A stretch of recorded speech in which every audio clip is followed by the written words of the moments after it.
Grokla's reaction to the brutal sight was immediate. "Skrilly!" he roared, "take cover!" More shards of ice sailed in on the winds of the mountain storm, forming a razor gale that scythed down Beastman and Haugral alike with every howling gust. Within seconds, the village had become a landscape of severed limbs and victims impaled by their icy assailants. Ilishnish scurried into one of the village's stone dens. The building normally served as a communal home for several Con families, offering simple living spaces and storage for its inhabitants. Over the next few minutes, beastmen hastily entered in various states of injury, including Grokla. The Gnar commander staggered to a stop, twisting in place to examine the missing end of his tail. "Damn it all," he snarled as a mystic came to heal him, "we never received any reports of this." "Because it hasn't happened before," a Con hunter holding his side nearby said. "I've lived on the frontier for 2 decades and the Skrilly have never done anything like that." Another beastman dove into the den. Ilishnish winced as a crack sounded from the entrance. Grokla helped the new arrival to her feet, examining her wounds before scanning the building's interior. "How much mana do we have?" he called out.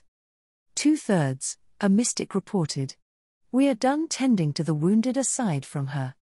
"Then we need to bring in more of our wounded," Grokla said as he poured through a pile of hides. "Let's see if we can improvise some shields." A variety of objects ended up near the entrance of the dwelling, but, in the end, Grokla settled on bundling several layers of hides together. He poked the hides outside, waiting silently for several seconds before stepping out. Ilishnish watched from the entryway as he scampered to the nearest fallen beastman and dragged him back to the den. A group of warriors came to carry their wounded comrade to the mystics in the rear. "You didn't get attacked," one of the hunters said. "Is it clear?" "I don't know," Grokla replied. "Let's try this again." The Gnar commander left the den again, this time following the wall of the building to pick up a warrior lying flat in the snow. It turned out that the warrior wasn't injured, he was just staying low and out of the wind, so Grokla sent him back into the den before continuing his search for survivors. "You can barely see anything out there," said a Gnar who had come to peek out of the entrance with Ilishnish. "Where's Grokla?" "He went around this den," Ilishnish replied. "Oh." A Skrilly flew in and bounced off of Grokla's makeshift shield. She wasn't sure if the beastmen could hear the impact. "Are blizzards like this common?" Ilishnish asked. "I'm not sure," the Gnar warrior answered with an unknowing look before glancing over his shoulder. "Sometimes, it can get cold enough around here to snow during the summer," one of the Con nearby said, "but nothing like this. Worse yet, the high ice is flowing down from the wall spine.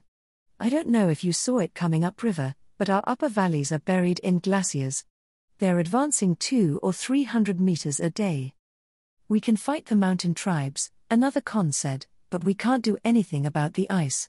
All of the game is leaving because there's nothing to graze and the herds aren't doing any better. Even a fine village like this will be buried by the end of the month."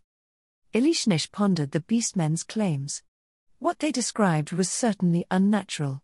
Before the arrival of the blizzard, the temperature was only a bit colder than in Miss Grant's village during the summer.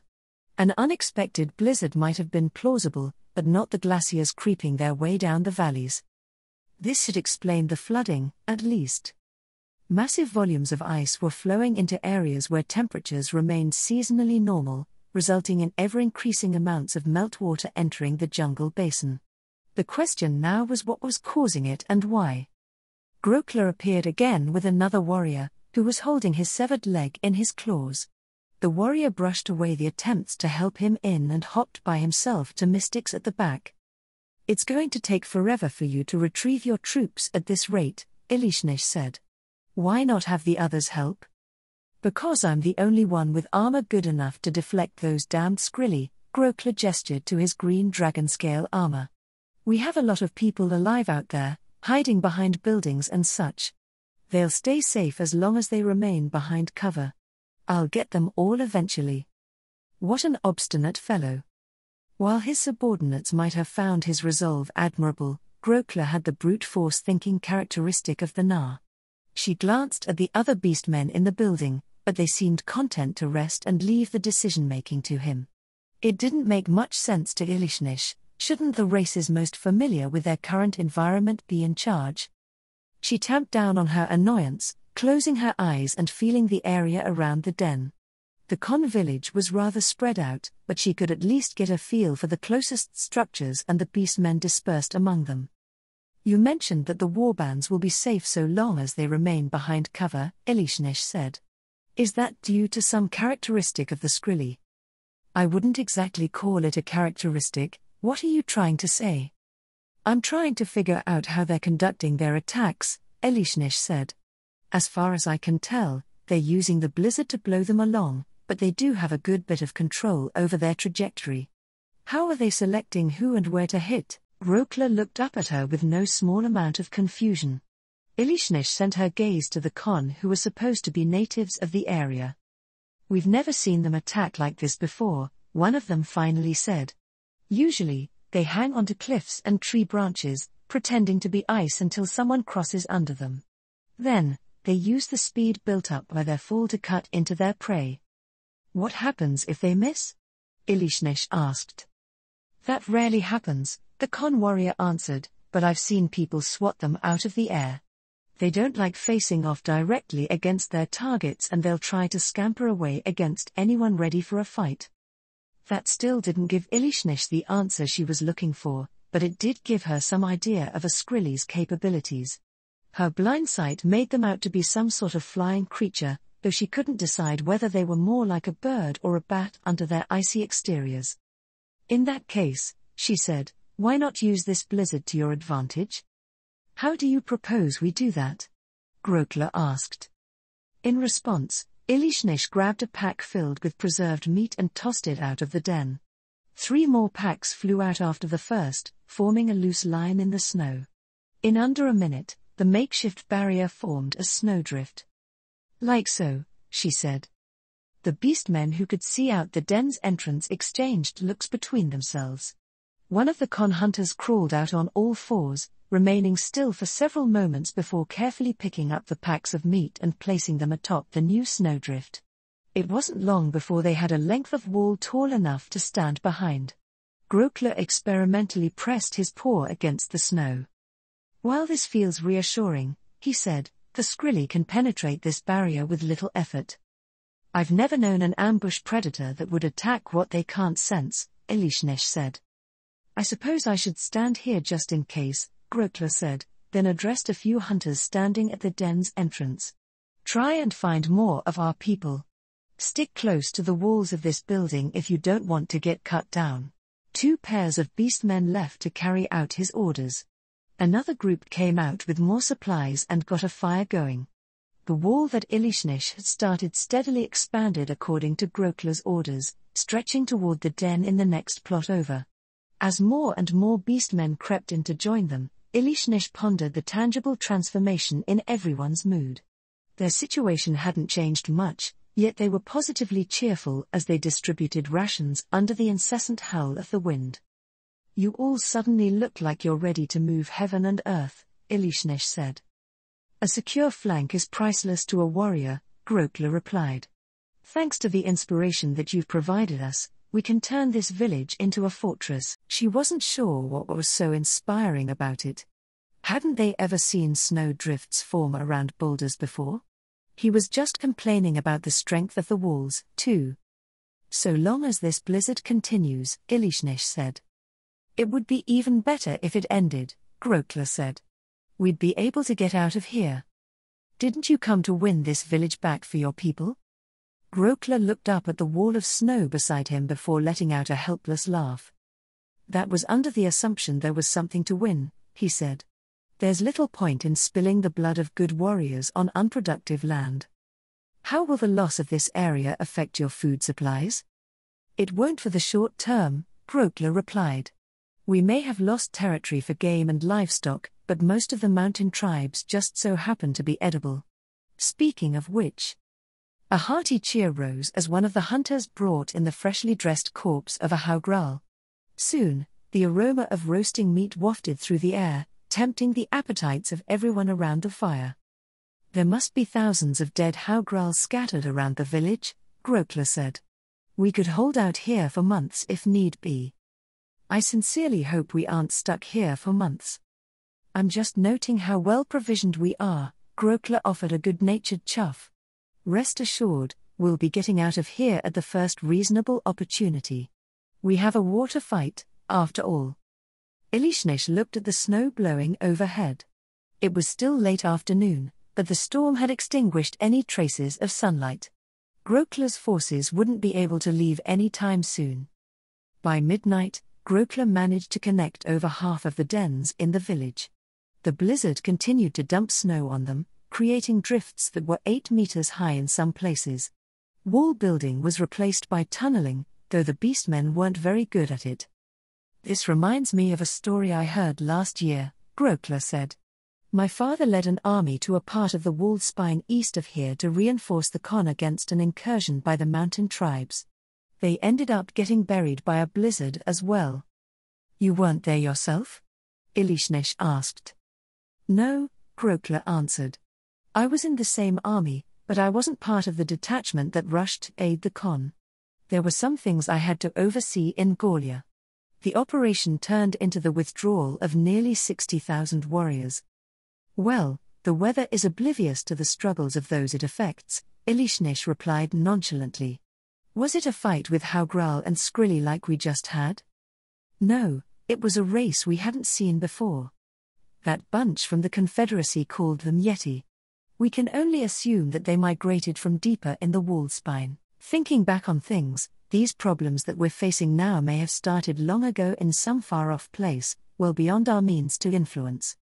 The way that Grokler accepted that many things were simply beyond his control was characteristic of most of Rolengork's denizens. In that sense, they were closer to a tribal society, whose survival was subject to the whims of nature, than the human countries in the region, which sought to exert as much control over their circumstances as possible. Shork's rise to power showed that they could quickly change their ways if suitably motivated, however. What happened to the Yeti after that? Elishnesh asked. We are not sure, Grokler answered. They haven't been seen since we withdrew, and sending warbands into the walled spine to look for them would be suicide. At any rate, we have enough to deal with as it is without adding to our troubles.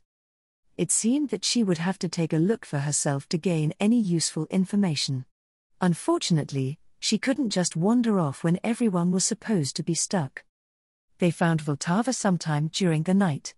Apparently, the Krokonos had simply found a nice place to sit down when the blizzard started, allowing himself to be buried under several meters of snow. Pebble and Pinecone had opted to take shelter in a den nearby. They had since relocated to a cozy alcove near the southern edge of the village, away from everyone else. So, Elishnesh said as she went to join them, what do you think? After being in a jungle for months, Pinecone said, this is actually quite refreshing. Elishnesh didn't disagree.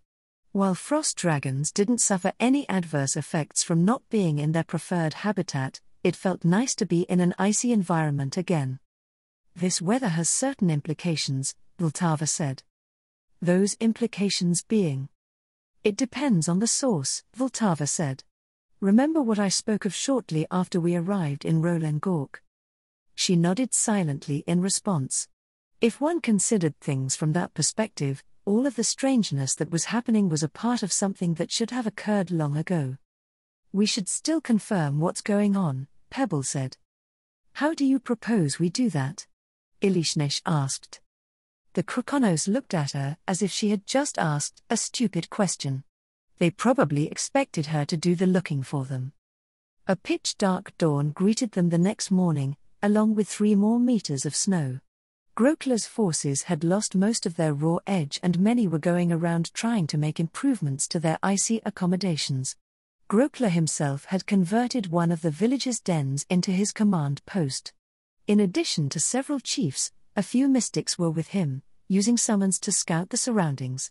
Elishnesh went to sit on her haunches beside the Na commander, wrapping her tail around her toes. I wish I could do that, Grokler said. The cold from this blizzard is clinging to the ground. Would you like to try? Elishnish asked as she raised her tail and moved it over his feet. What? Grokler shifted away from her. Oh, of course not. I mean, no, thank you. The Na commander cast one last look at her fluffy tail before clearing his throat and turning his attention back to the mystics. Find anything new? Blizzard, blizzard, and more blizzard, one of the mystics replied. I haven't seen anything of note since we finished going over the village perimeter, another mystic said.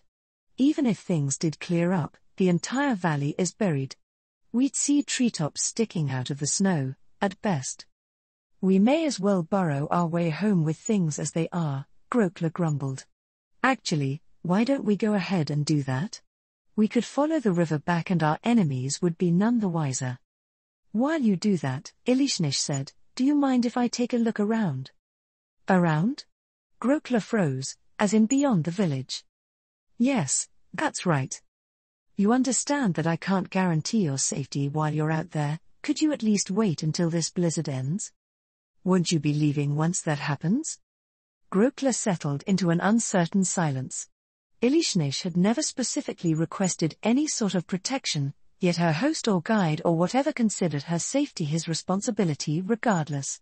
At the same time, she had no desire to demonstrate her strength since she didn't want people asking her for help with this and that. I'm sure I'll be fine, Elishnish told Grokler.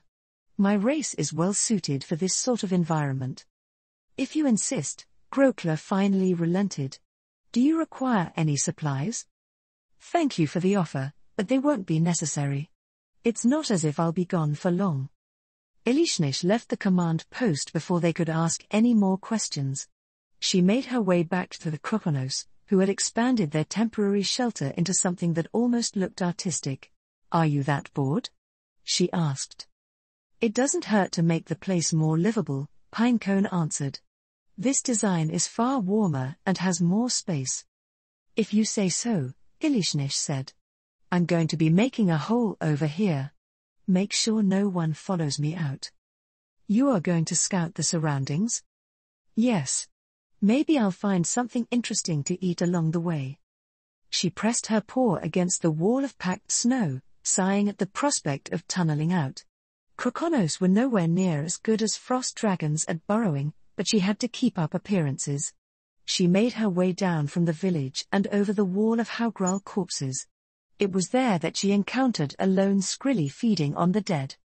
Those she had questioned described them as monsters made out of ice, but, as with the Haugrul, it was a woefully inaccurate description. In reality, Skrilly were small flying creatures with 4 wings and 4 taloned legs. The one before her was covered in a coat of scales formed out of translucent crystalline ice. 3 sets of eyes sat behind a hummingbird's beak, which it had been using to suck blood out of the corpses nearby. In other words, it was a sturge. A variant of sturge with high ice affinity. Rather than a monster, it was a type of magical beast, and their tribes were actually colonies or flocks of the things.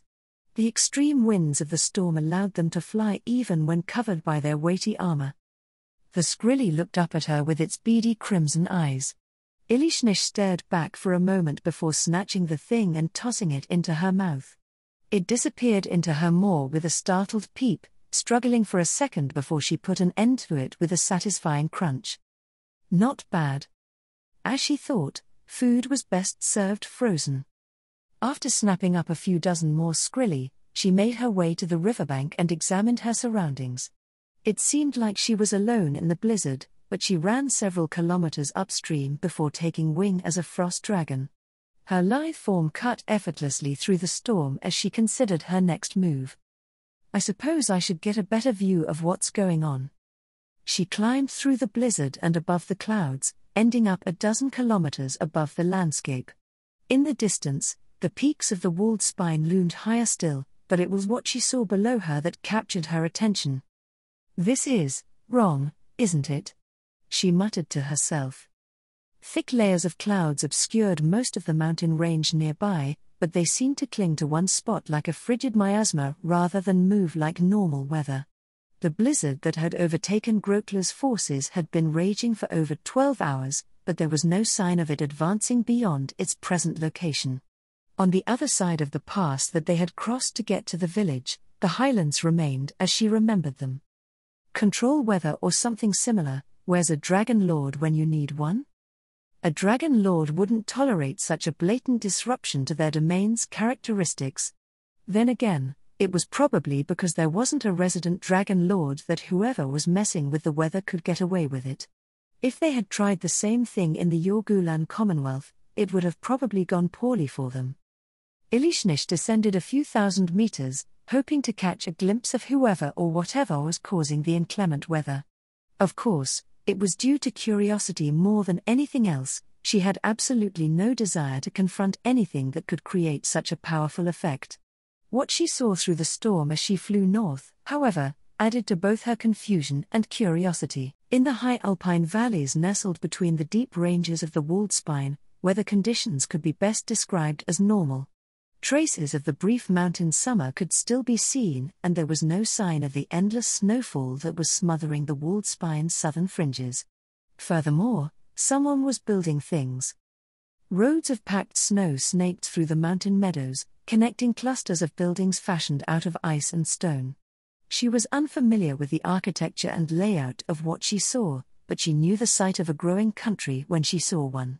Unlike the Baharuth Empire, which she had observed expanding throughout her life, the country below her seemed to be using weather to drive out undesirables dwelling in its frontier before having its citizens move in. The citizens in question looked quite appetizing, with round, fluffy bodies suited for living in frozen climes.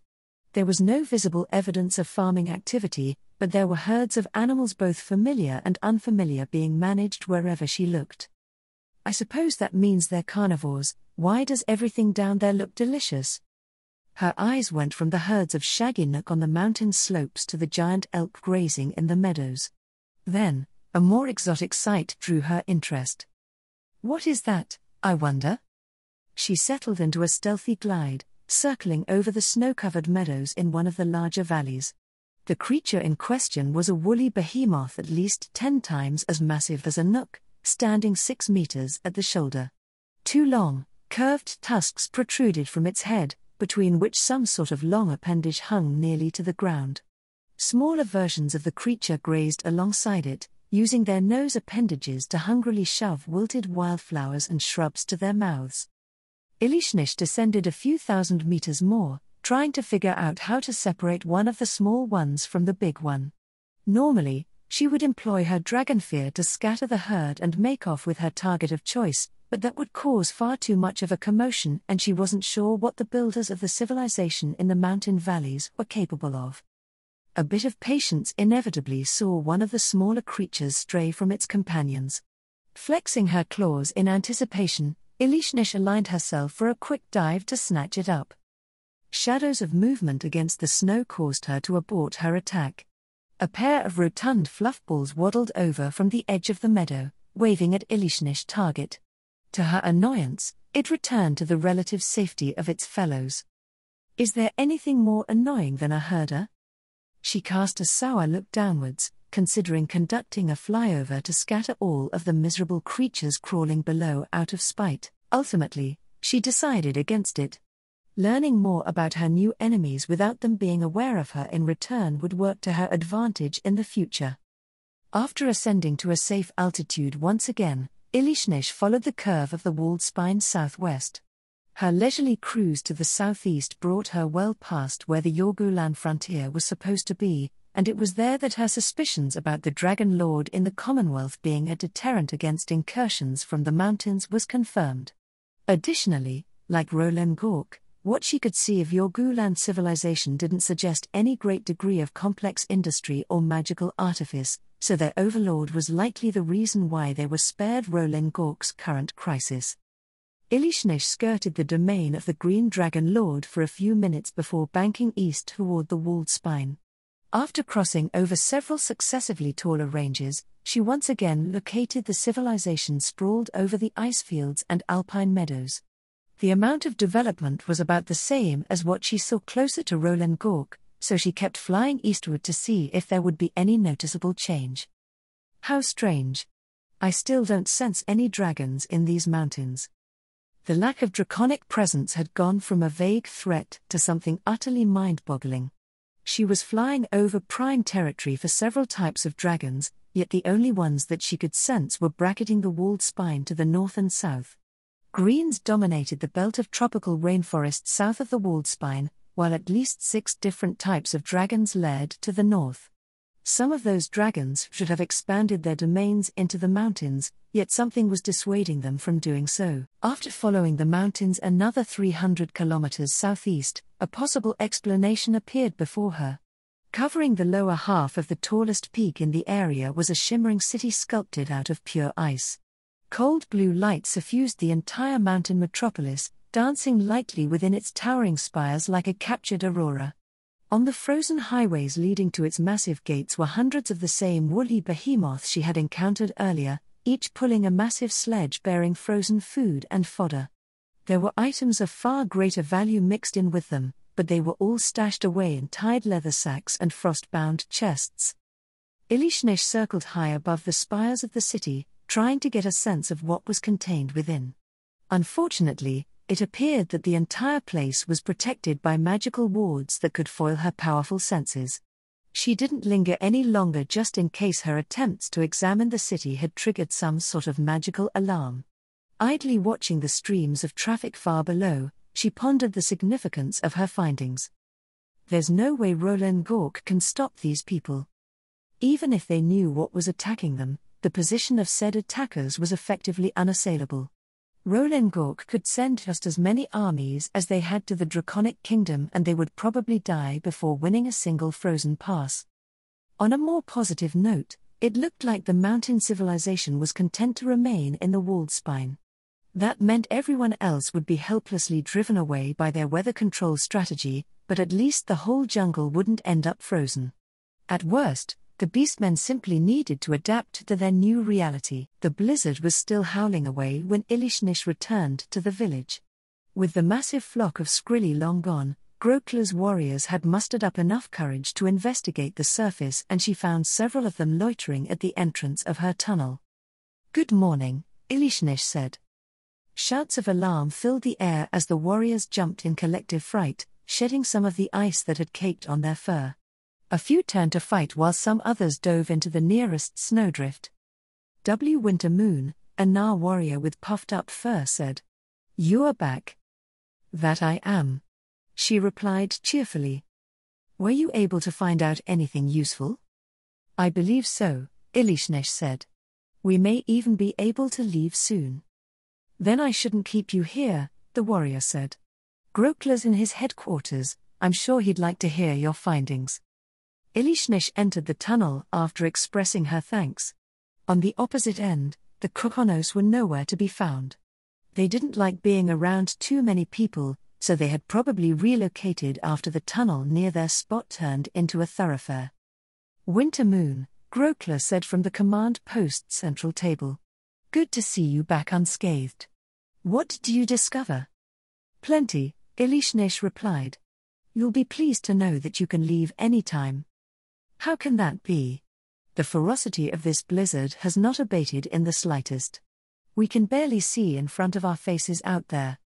"The fringe of the storm is 5 kilometers away, at worst," Ilishnesh told him.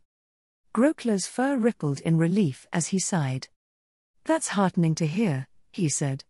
"I'll let the warbands know. We'll leave as soon as this ridiculous weather finishes blowing over." "It won't," Ilishnesh told him.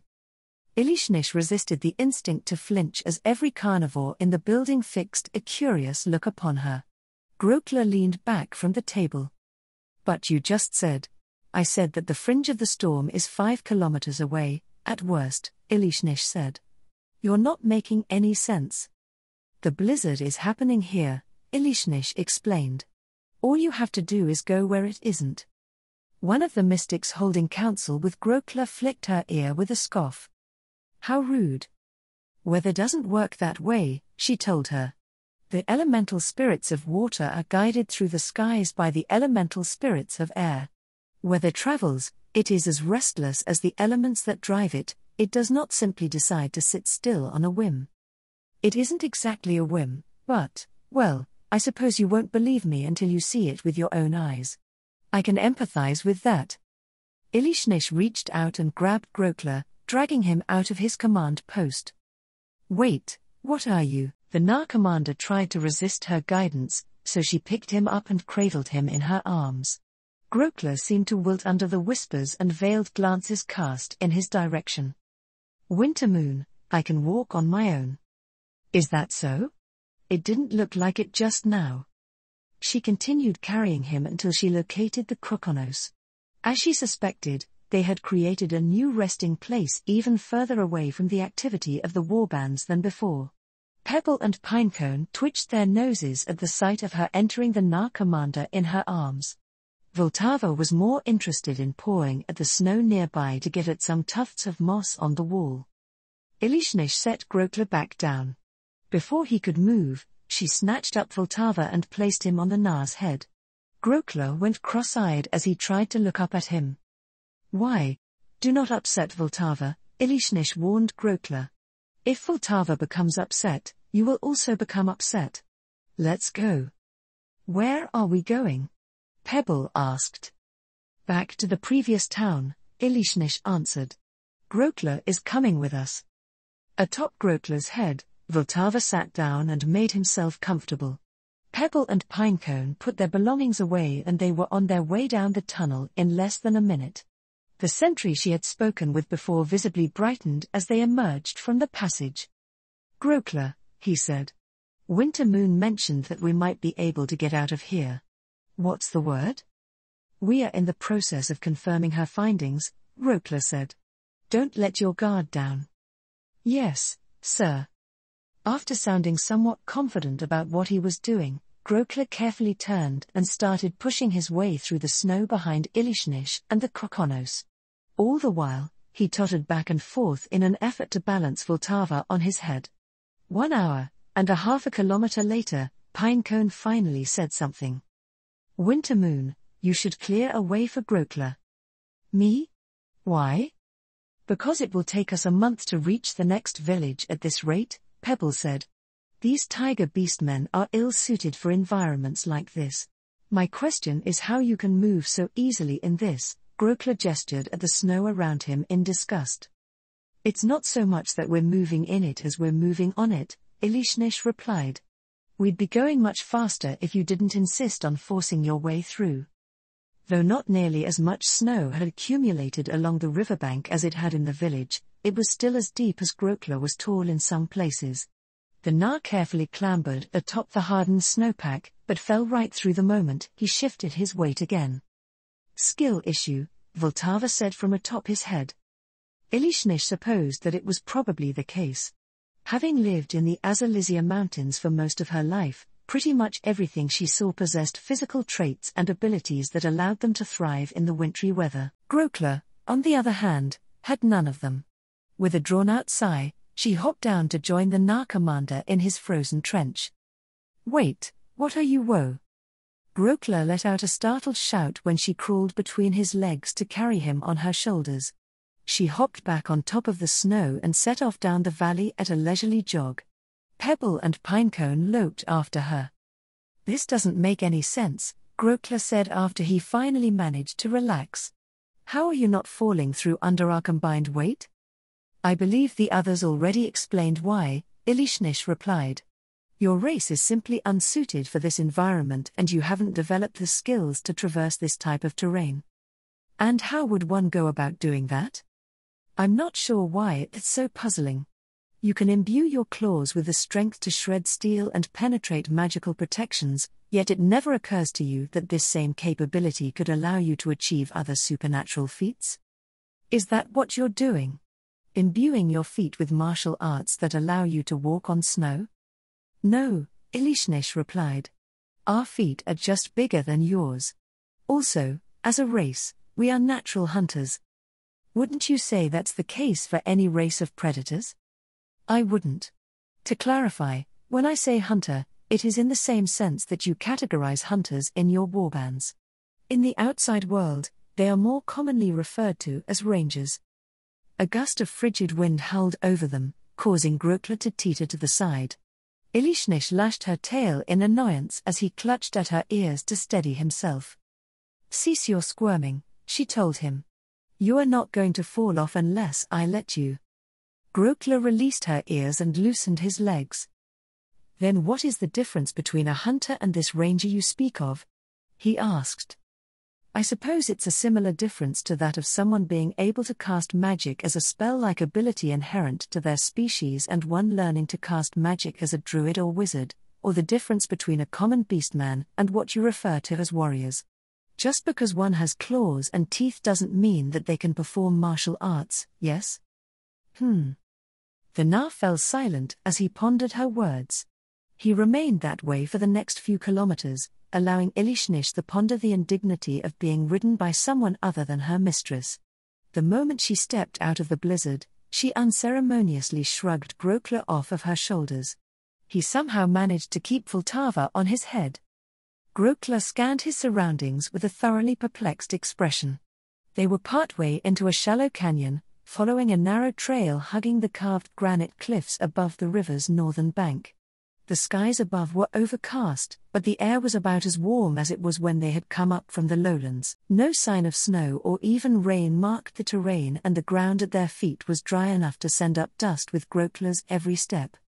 "I told you so," Ilishnish said. "I don't understand," Grokler said. "How is this possible? There's a wall of snow not 100 meters behind us." "Spare your primitive minds the effort," a voice hissed. "Instead, lament your foolish choice of a path." The overpowering odor of aqua regia preceded the emergence of an adult green dragon's elongated maw. Her long neck curved down sinuously over the ledge high above as it leveled a pair of malevolent cyan eyes at them. "What do you mean?" Ilishnish asked. The green dragon jerked to a halt, her foreclaws sending loose rocks tumbling down the slope. "What do I mean?" Her eyes narrowed in derision. "The tales of your people's abject stupidity do you far too much credit. You are no more intelligent than the beasts that you resemble." With a roar that was annoyingly loud in their narrow confines, the green dragon launched herself off of the ledge high above. She twisted in midair before spreading her wings wide, preparing to blanket the narrow trail with a cloud of poison breath. Grokler looked frantically about for cover, but it was far too late to hide. Web. A web of sticky threads flew out from atop Grokler's head. The spell expanded as it closed with the green dragon, who only sneered in contempt. She probably thought she would resist the spell, but ended up being tangled up in it instead. "What?" the green dragon cried. "That's what I said," Ilishnish muttered. Ilishnish, Grokler, and the Chronos watched in silence as the green dragon's aggressive dive turned into a careening tumble. She bounced 3 times off of the canyon walls before plunging into the churning waters below. "Is it dead?" Grokler asked. "I doubt she took any damage from that at all," Ilishnish answered. "And it isn't as if green dragons can drown. Maybe she'll catch a cold." Grokler stared down at the swollen river as if something would jump out and eat him. "Shouldn't you be heading back now?" Ilishnish asked. "Your troops seemed eager to leave that inclement weather behind them." "By myself? But..." The Nar commander glanced about himself, looking a bit lost. "Speaking of which," Ilishnish said, "how come you didn't bring any subordinates with you?" "Because I don't have any subordinates to bring with me," Grokler replied. "But you assumed command of those war bands, did you not?" Grokler looked up at her in confusion. "I did," he said, "but those aren't my warbands. I assumed command because I was the only experienced leader who was free to focus on leading the entire force. The others each had their own warbands to take care of." Was that how it worked? She supposed it did make sense, but it was very different from the armies she had seen elsewhere. Humans were very sticky about hierarchy, and it didn't matter how busy they already were. "Then I suppose you must return alone," Ilishnish said. She reached over and plucked Vltava off of the Nar's head. Grokler cast a remorseful look at the volatile ball of fluff. "What is it?" Ilishnish asked. "Nothing," Grokler answered with a sigh. "I was just thinking that the only part of me that was warm on the trek was my head." Have you perhaps heard of this thing called a hat? No, what's that? It's an article of clothing worn to keep one's head warm, Elishnesh said. Similar to your helmet. Is that a thing from the outside world, as well? I can't say that I've seen anyone around here use anything like you described. Now that she thought about it, she couldn't recall any beastmen wearing such a thing. Most lived in a tropical climate, and those who didn't relied on their fur for warmth. Articles that covered the body were generally limited to equipment that protected one from physical harm both on the battlefield and in civilian vocations. Was the presence of natural arms and armor truly that great of a barrier to innovation? That shouldn't have been the case. Even as a dragon, she would surely use any useful magical equipment if she came across it. Unfortunately, she hadn't found any that she could get her claws on and keep, at any rate, until just before her involuntary induction into the Sorceress Kingdom's postal service. Winter Moon, Pebble said, perhaps you should go instead to expedite matters. Besides, Grokler seems the sort to get eaten when one isn't looking. That may lead to unwanted complications. That may be true, Elishnesh said, but those warbands won't simply take me at my word. I'm not as fragile as you people seem to think I am, Grokler protested while gesturing to his armor. I've fought on the Yorgulan frontier for 5 years now, and I've participated in the slaying of at least 30 dragons. 3 of them were solo kills. His voice trailed off as Vltava walked over to stand in front of him. Grokler's tail drooped. He sent a nervous glance to Elishnesh before meeting Vltava's three-eyed gaze with his own. Vltava let out a bleat. Fly. W.H. Grokler's unfinished question turned into a scream as Vltava spun around and launched him into the air with a kick of his hind legs. A few seconds later, the Na commander vanished into the veil of blowing snow far behind them. Right, Elishnesh said. Let's keep going, shall we? The canyon ran for a few more kilometers, eventually broadening into a wide valley where the previous town was located. It didn't look like the mountain tribes had taken advantage of the weakened defenses, but several of the townsfolk rushed out to meet them nonetheless. A con elder with somewhat mangy fur stepped out from the small crowd that was forming. You left with the warbands, he said. Why have you returned alone? Where is everyone else? They got snowed in, Elishnesh gestured loosely at the pass above the town. Snowed in? The elder's nose twitched curiously. We've been expecting that foul weather to roll in from the north, but nothing's come over yet. The valley beyond the canyon has been thoroughly buried, Elishnesh told them. It took some effort to convince the warbands to leave. You mean to say they're returning to us? The elder asked. I at least assume so, Elishnesh answered. A collective sigh of relief rose from the townsfolk. That relief, however, seemed to be tempered by some other fear. Did something happen while we were away? Elishnesh asked. The people seem burdened by worry. Not exactly, the elder answered. It's an ongoing problem with the herds. Our Nug are supposed to be grazing in the highlands around this time, and that's been impossible with everything that's happening. Fodder's getting scarce and some of the animals are getting sick. We were hoping that things would get back to normal once the warbands pushed the mountain tribes back out. Elishnesh eyed the herds of Nug grazing on the slopes of the valley. They were actually closer to Nook, but the denizens of Rolengork were used to referring to the entire family of magical beasts by what was most common in the jungle basin. As the elder mentioned, it looked like the area was being overgrazed and the animals were wasting away as a result. Even from a distance, they didn't look like anything she'd want to stick in her mouth.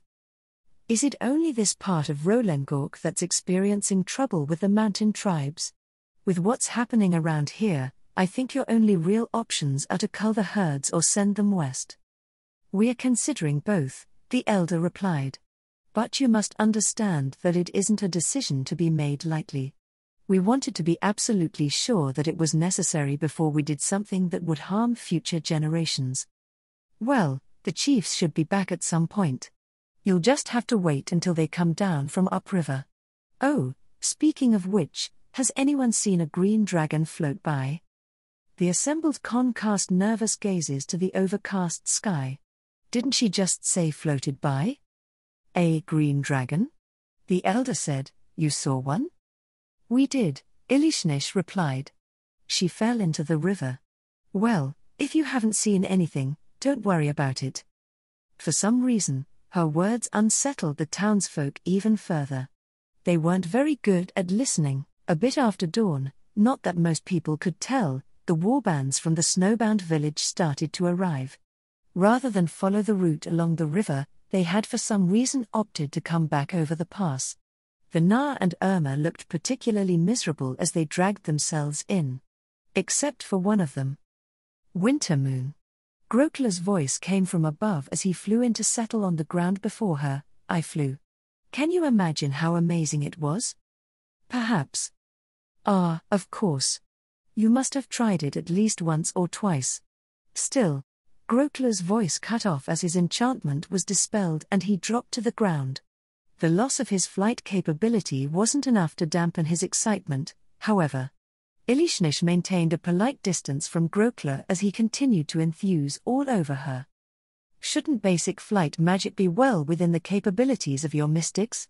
Ilishnish asked. I can't imagine that they haven't developed it in all this time. Well, about that. Grokla answered, I believe it was common many generations ago, but it ultimately proved impractical. We thought to use it to fight our foes in the east, but, never mind being able to fight the dragons in the skies, our people were shot down by enemy hunters. Our mystics dedicated their time and effort to other things after that. I suppose that makes sense. Maybe she had spent too much time amongst the humans. They tended to believe that flight was an undeniable advantage in combat, but that was only because air supremacy was so easily achievable in their territories. Human modes of flight were, and flight magic in general was mostly crude and sluggish, however. Even with what they considered a highly trained and professional air force, the Baharuth Empire was helpless the moment a true ruler of the skies appeared.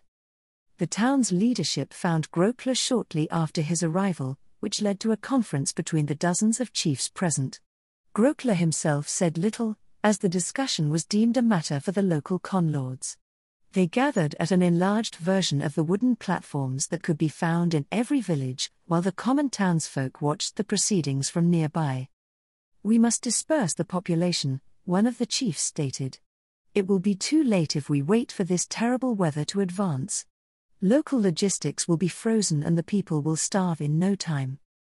But can our neighbors support a move of that magnitude? Another chief said, organizing supplies for our warbands is one thing, we're talking about feeding over 10 times the number with this migration. Falling back to the lowlands isn't an option, a Na chief from a visiting warband said. We are barely scratching by due to the flooding. A population shift of this scale will only bring chaos and starvation. That would be the case wherever we go. What if we go on the offensive while the people migrate? The lowlands aren't at risk of invasion from them, so we can turn the defense we're conducting here into offense. We've already been supplementing our provisions that way anyway. A brief debate ensued. The leadership agreed that moving east along the foothills was the best option, but they couldn't agree on how much logistical support was required or how many they would lose along the way. In any case, one of the chiefs said, we must cull the herds before moving. The other tribes won't tolerate us bringing them into their territories. Can we pack the meat in ice? There's no time to preserve it properly. No time? An elder said, you speak as if we'll be forced out within the week. A migration may not be necessary at all and completely culling the herds will doom us in that case. We can at least go ahead with our measures to maintain their health, another elder offered. Not only must we ensure there's enough grazing for our animals, but we must get rid of the sick ones before whatever it is they have spreads. Sickness? Grokla growled, what sickness? Without food, our animals weaken. Sickness is inevitable. A low murmur rose as the chiefs resumed discussing their options. Ilishnish yawned as the meeting dragged into late morning, at which point a light flurry started to fall. Grokla cursed as he turned his attention from the gathering to the darkening sky. We need to move, he said. This isn't going to get any better.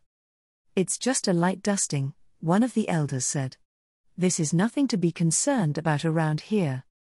You fools. Grokler roared, nothing about what's been happening is natural. I have no choice but to believe that someone or something has been manipulating the weather to drive us out of our territories. The elder let out an incredulous laugh. Manipulating the weather? That's preposterous. To be certain, minor phenomena can be conjured by our mystics, but there's no way anyone can influence the weather. Look here, you, Grokler snarled. This is. Grokler's head bobbed slightly as Vltava hopped onto him. The townsfolk locked their gazes on the fluffy little morsel, who issued a loud bleat. The grim clouds over the town receded like a wave on the shore, leaving a clear azure sky. Sunlight warmed the rocks and a pleasant breeze blew over the beastmen as they gaped up at Vltava. Impossible. A god. A god. A great spirit of nature has descended upon us. Grokler froze as the crowd pressed in on him. Voices of deference rose as the beastmen held up offerings of twigs, bark, and dried pine needles. Preposterous, Elishnish muttered. The offerings weren't even that impressive. She would have demanded at least precious metals or gemstones. Unfortunately for Vltava's new devotees, reality set in a few hours later. Early in the evening, the ominous clouds rolled back in just as suddenly as they had vanished and snow started to fall again. Well, Pebble said. That answers that question. What question might that be? Elishnish asked. The speed of the opposing party's response indicates how they are influencing the weather. A single caster can instantly respond to their spell being countered. This response suggests that a ritual is being enacted. What if they were just hoping for us to go away before trying again? In a few hours? That's highly doubtful. Now that you mention it, their response also shows that they have no experience with opposition to their tactics. How do you figure? Vltava's quick reversal to their control weather effect establishing itself over the town should have made it clear that someone capable of casting 6th tier magic was opposing them.